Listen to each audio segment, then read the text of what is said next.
Hi, this is Zac Kibria, and in today's video, I'll show you how to set up the customer portal. The customer portal is an amazing tool which allows your customers to log in, check their statements, pull PDF statements, view usage graphs, and pay bills online. In this demo, I will discuss how to add a logo to your customer portal, how to activate payments, setting up your workflow for requests or complaints, and lastly, setting up FAQs. First, you'll want to click on the search field and search by customer name or customer number. I'm going to search for Humphrey Bogart.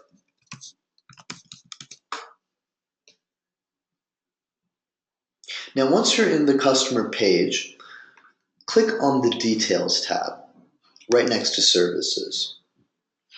You will now want to scroll down to where you see Customer Portal and make sure that the Allow Access button is enabled. So you're going to click that and make sure that it says yes to turn it on. And then down here in Password, you'll want to go ahead and put in a password for the customer portal. So for this, I'm going to do something very easy and just call it Bogart. Once you're done with that, make sure you note the password down as you'll be using it later to log into the customer portal. Now when you're done, go down and click Save Customer to save this. And then when it says confirmation, you are going to click OK to make sure that all of this information has been saved. Great. So now look back, go back here, and under General, you should see Customer ID. So for me, it's 14709. So this is the customer ID for Humphrey Bogart within the system.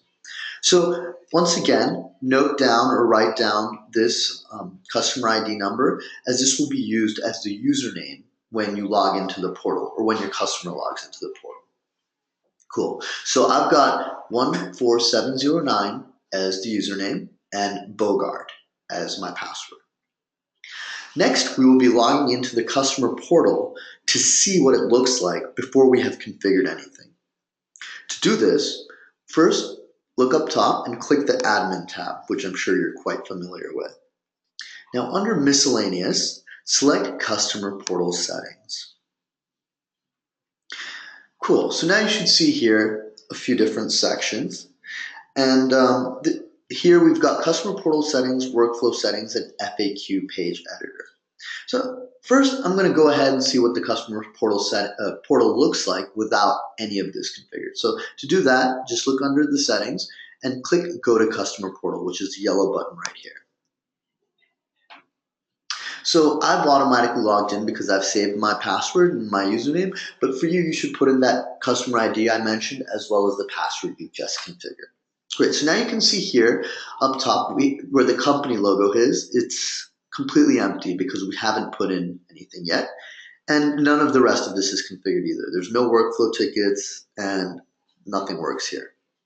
Okay, so that's just a quick look at what it looks like. Now I'm going to go back here. And we're going to actually go ahead and discuss all of these. So in this screen, you will see there are three main areas of interest: the customer portal settings, workflow settings, and the FAQ page editor right here. Let's tackle these areas one by one and see how to set them up. All right. Well, first, we want to deal with the company logo URL. So as you can see here, it says upload your logo to the web and paste the image URL here. Optimized image pixel ratio is 243 to 40 pixels. Pretty simple. So all you do is you have to upload the logo that you have and link that website to a blank field. For the purposes of this video, I'll just be copying the URL link for Google's logo as an example. So I've got a Google search for Google's logo, and I'm just going to go ahead and copy the image address. Go back here and pop that in like that. And then once I'm done with that, I'm just going to go and click Save to make sure that's all done. Cool. So it's a success, portal settings saved. So I know that the company logo will now be shown, hopefully. Cool. So great. Now underneath that, you will notice Pay Now URL field. This is where users should input their merchant URL, which easily allows customers to pay their bills.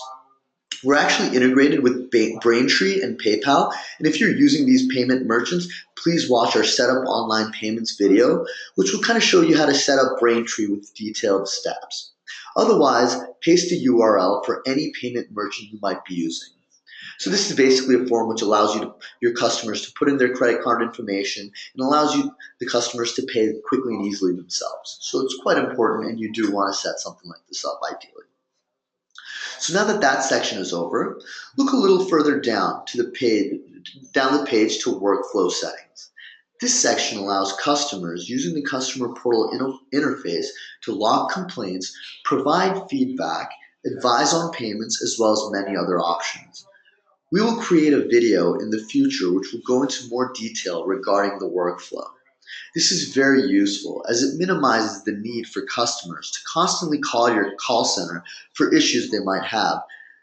Instead, they can easily create a service ticket and keep track of their request, thus increasing your internal efficiencies and saving you time and making you money. Cool. So now lastly, we've got the FAQ page editor. This is the area where users can create their own FAQs for customers. This page is HTML, so you can customize the page however you would like to, so feel free to call on the services of a professional web designer. For this video, I'm just going to go ahead and copy and paste some of the FAQ questions from our own FAQ. I've kind of set that all up in a notepad here. I'm just going to copy that and pop that in right here. So you're going to want to do the same thing for your own FAQs. And once you're done, look down here and click the blue button to save page. And you should see here, success. The content is saved successfully. So it is highly recommended that you make your FAQ as robust as possible.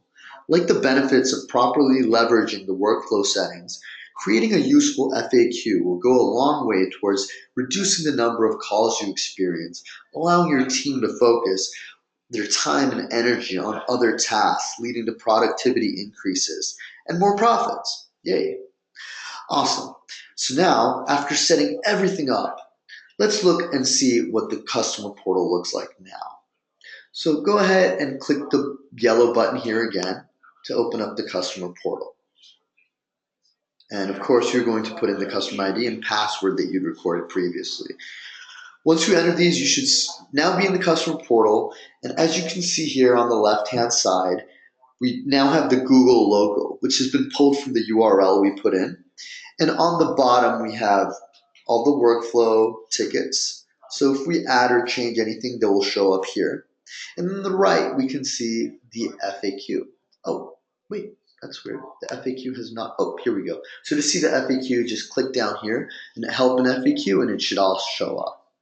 So you can go ahead and mess around and see what you have here. We've got charges, services, everything like that.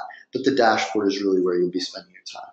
And of course, on the top right, if you have set up the payment merchant, you just click that to log into Braintree and that your customers can pay through that. Of course, if you haven't set it up, it won't quite work, but we really do recommend you do set that up.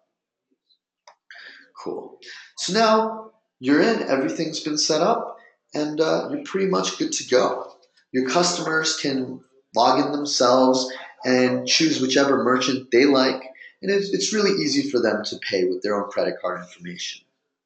As mentioned before, for the purposes of this video, we are using Braintree and PayPal as they're integrated into our system, and if paying with them, the amount of money due for the bill will automatically be updated here in balance.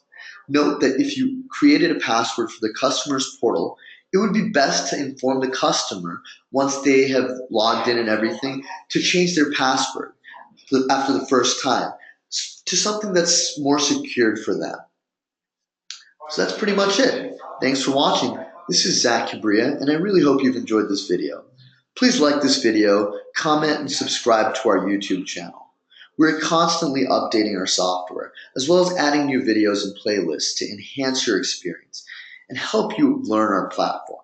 We hope that you continue to subscribe to this list, as well as all our channels. Have a great day, and feel free to reach out if you're having any issues. Thanks. Bye.